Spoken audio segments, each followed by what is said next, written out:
दोस्तों, आज हम बात करेंगे diffusion capacity of lung for carbon monoxide नाम के टेस्ट के बारे में, जिसको आमतौर पे DLCO कहा जाता है। यह टेस्ट बहुत ही इंपॉर्टेंट होता है, बहुत कॉमनली परफॉर्म किया जाता है। जो इस टेस्ट के बेसिक्स हैं, यह पता क्या करता है। तो नॉर्मली हमारे लंग के अंदर एयर स्पेसेज होते हैं जिनको एल्वियोलाई कहते हैं, जिसके चारों ओर पतली पतली कैपिलरीज होती हैं या बहुत पतली ब्लड वेसल्स होती हैं जिसके अंदर रक्त का प्रवाह हो रहा होता है। अब ये अरेंजमेंट इसलिए बनाया गया है ताकि एल्वियोलाई से ऑक्सीजन जाकर के ब्लड के अंदर मिक्स हो सके और पूरे शरीर को उसकी सप्लाई की जा सके। तो DLCO इसी चीज को नापने का एक तरीका है ऑब्जेक्टिवली कि एल्वियोलाई से गैस का एक्सचेंज ब्लड की कोशिकाओं तक कितना इफेक्टिवली हो पा रहा है। अच्छा, ये हम जानते हैं कि कार्बन मोनोऑक्साइड बहुत ही तेजी से एल्वियोलाई से ब्लड के अंदर डिफ्यूज हो जाती है, तो इसलिए ऑक्सीजन की जगह पे हम कार्बन मोनोऑक्साइड नाम की गैस का इस्तेमाल करते हैं, जिससे ये टेस्ट की एक्यूरेसी और करने की ईज जो है बहुत आसान हो जाती, बढ़ जाती है।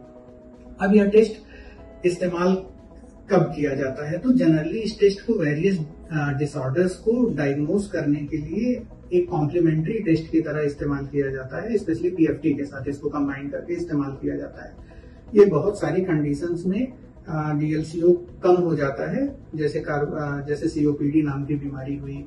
ILD में DLCO बहुत जल्दी कम हो जाता है। जब लंग फंक्शन नॉर्मल होता है तब भी कई बार DLCO कम आता है। तो ये बहुत सेंसिटिव मॉडलिटी भी है, और जैसा कि स्पष्ट है क्योंकि ये ब्लड वेसल्स में ऑक्सीजन के पहुंचने को नापता है, तो अगर कोई पल्मोनरी एम्बोलिज्म जैसी कंडीशन है, पल्मोनरी हाइपरटेंशन जैसी कंडीशन है जिसमें फेफड़े के अंदर की ब्लड की वेसल्स प्रभावित हो रही हैं, तो इसमें भी DLCO काफी ज्यादा कम हो जाता है, काफी ज्यादा सिग्निफिकेंटली कम हो जाता है।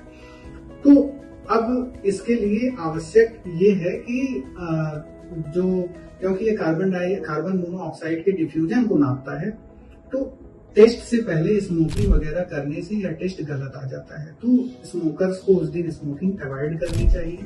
दूसरी चीज ये है, अगर कभी कभी आमतौर पे जो हम देखते हैं कि लंग के अंदर कुछ प्रॉब्लम होने पे DLCO कम होता है, लेकिन अगर फेफड़े के अंदर ब्लीडिंग वगैरह हो जाए तो इसमें DLCO बढ़ा हुआ भी आ सकता है। DLCO को भी ILDs में हम मॉनिटरिंग के लिए यूज करते हैं। जैसे हमने पिछले वीडियो में बात की थी कि PFT से हम ILD नाम की बीमारी में, इंटरस्टिशियल लंग डिजीज में प्रोग्रेशन को असेस करते हैं, उसी तरह से DLCO भी उसमें बहुत सहायक होता है। धन्यवाद।